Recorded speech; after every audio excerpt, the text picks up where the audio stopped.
All right, today is Monday, October 17th. Really didn't do much Friday, Saturday, and Sunday. Emily's mom and dad came into town. We did the farm tour, drove all over northern Florida looking at other farms, getting ideas, shopping, kind of cool stuff. But nice long weekend driving around, but didn't do much out here on the property. You can see here, we're up near the service entrance. We planted some winter ryegrass to get a little bit of a root base up here last week.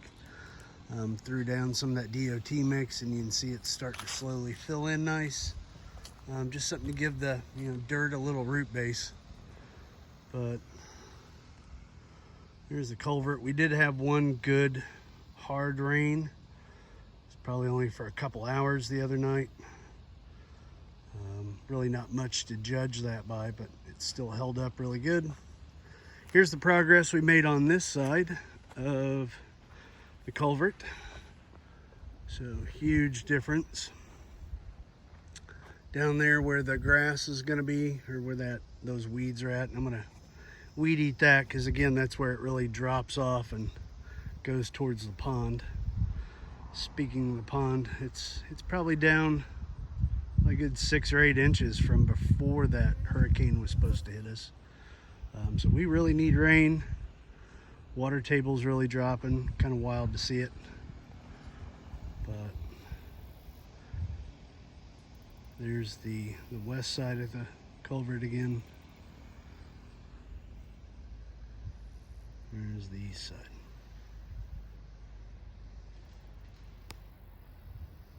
Oh, and that's where the bat house is at.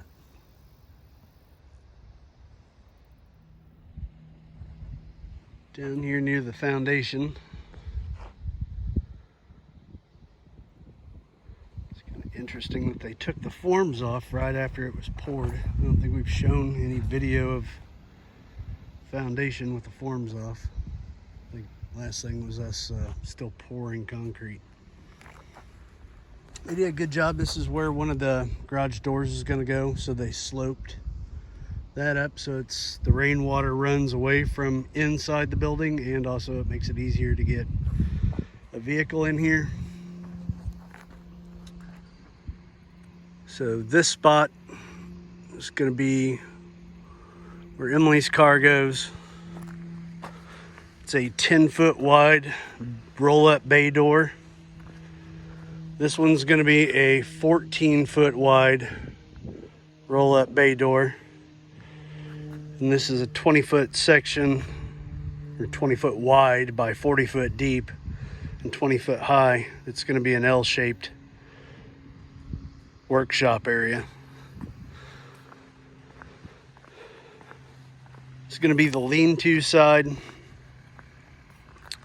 Again, RV hookup. Got water, sewage back there, toilet, sink. Water coming in, water coming over to the RV.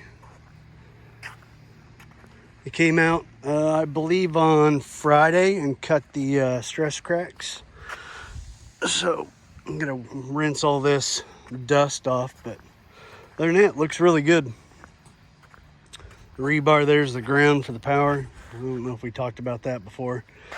But now my big job, this is, done, this phase of it. So my job is to get rid of this dirt. What we're going to have to do is we're going to have to build ramps. Oh, by the way, like I said, this is L-shaped. There's another bay door there that's 8 foot wide, so a small one just to kind of get some kind of ventilation in there. Plus, that's probably going to be our storage for our furniture. We got to move up here and get out of storage in Tampa. But this, we got to build a ramp. So we got to pour a concrete slab for a ramp here, because you can see, maybe, how high off the ground the slab is. So we could do it out of dirt, but I think having a concrete slab there might make more sense. So we're gonna make concrete forms and get that poured at some point. But in the time being, I gotta get this kind of just junk dirt out of here. And then they left me a bunch of really good construction grade or sub slab dirt, whatever you want to call it. I don't know. Either way, they left me that. I can use it to do the bed of this before they pour the concrete. This side, we're eventually going to build a deck on this side, so just going to try to smooth this out a little bit. I don't really care about this side. We're going to eventually put a deck on here, probably have an outdoor shower over here or somewhere back in there, and then just have a nice little seating area with a smoker grill or something to come out and enjoy the pond of an evening. But that's where we're at. Got to move some dirt, like always. It's helped to fill in that storm ditch up ahead, but where we're going to next is way up there, which we haven't spent much time up there, so to be continued.